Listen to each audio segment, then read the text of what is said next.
Masya Allah, inilah 5 mukjizat Nabi Muhammad yang sangat menakjubkan. Mukjizat-mukjizat ini merupakan anugerah besar yang telah Allah berikan kepada Rasulullah. Mukjizat yang pertama yaitu bisa berbicara dengan hewan.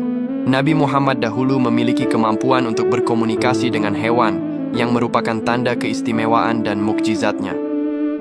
Salah satu kisahnya adalah saat seekor serigala berbicara kepada seorang penggembala untuk mengakui kenabian Nabi Muhammad, yang membuat sang penggembala sangat terkejut. Kisah lain menceritakan tentang seekor unta yang mengadu kepada Nabi tentang perlakuan buruk pemiliknya yang mempekerjakannya tanpa belas kasihan. Nabi kemudian menasihati pemilik unta tersebut untuk memperlakukannya dengan baik.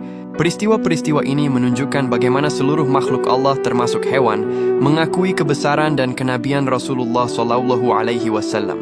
Adapun mukjizat yang kedua yaitu mukjizat pohon yang bisa berjalan. Suatu hari ada seorang Arab Badui yang sangat keras hatinya menantang Nabi Muhammad untuk membuktikan kenabiannya. Nabi kemudian menunjuk 2 pohon yang letaknya berjauhan dan memerintahkan salah satunya untuk datang. Atas izin Allah, pohon itu bergerak dengan mencabut akarnya dari tanah, lalu berjalan menghadap Nabi.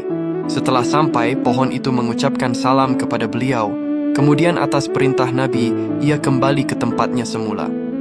Peristiwa ini membuat Arab Badui tersebut takjub dan bergetar hatinya. Ia akhirnya beriman dan bersyahadat di hadapan Rasulullah. Adapun mukjizat yang ketiga, yaitu mukjizat air memancar dari jari. Mukjizat ini terjadi beberapa kali dalam kondisi darurat, salah satunya pada peristiwa perjanjian Hudaybiyah. Saat itu, para sahabat yang kehausan dan membutuhkan air untuk berwudu hanya memiliki sedikit persediaan. Nabi Muhammad kemudian meletakkan tangannya ke dalam sebuah wadah kecil.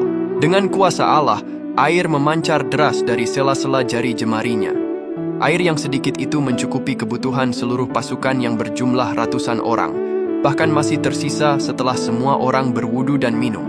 Peristiwa ini menunjukkan bagaimana Allah memelihara hamba-hambanya dan memberi keberkahan melalui perantara nabinya. Adapun mukjizat yang keempat, yaitu mukjizat makanan mencukupi banyak orang. Dalam peristiwa Perang Khandaq, para sahabat dalam kondisi kelaparan parah. Seorang sahabat bernama Jabir bin Abdullah melihat kondisi Nabi yang juga kelaparan. Ia pulang dan meminta istrinya memasak sedikit gandum dan seekor anak kambing. Jabir mengundang Nabi secara rahasia untuk makan bersama. Namun Nabi mengumumkan undangan tersebut kepada seluruh pasukan. Dengan keberkahan doa beliau, makanan yang seharusnya hanya cukup untuk beberapa orang itu, secara ajaib dapat mengenyangkan seluruh pasukan yang jumlahnya ratusan, bahkan masih ada sisa. Mukjizat ini memperlihatkan kekuatan doa dan keberkahan yang Allah berikan kepada nabinya. Adapun mukjizat yang kelima, yaitu mukjizat awan yang menaungi. Dahulu Nabi Muhammad selalu dinaungi oleh awan, baik saat beliau masih kecil maupun setelah menjadi Rasul. Salah satu kisah yang terkenal adalah saat beliau kecil ikut pamannya Abu Talib berdagang ke Syam.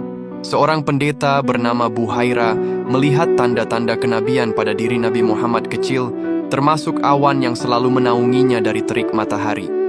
Setelah dewasa, mukjizat ini juga terus terjadi dan menunjukkan perlindungan ilahi yang senantiasa menyertai beliau dalam setiap perjalanan dan aktivitasnya. Ya Allah, semoga kita semua mendapatkan syafaat Nabi Muhammad di akhirat kelak. Amin. Allahumma salli ala Sayyidina Muhammad.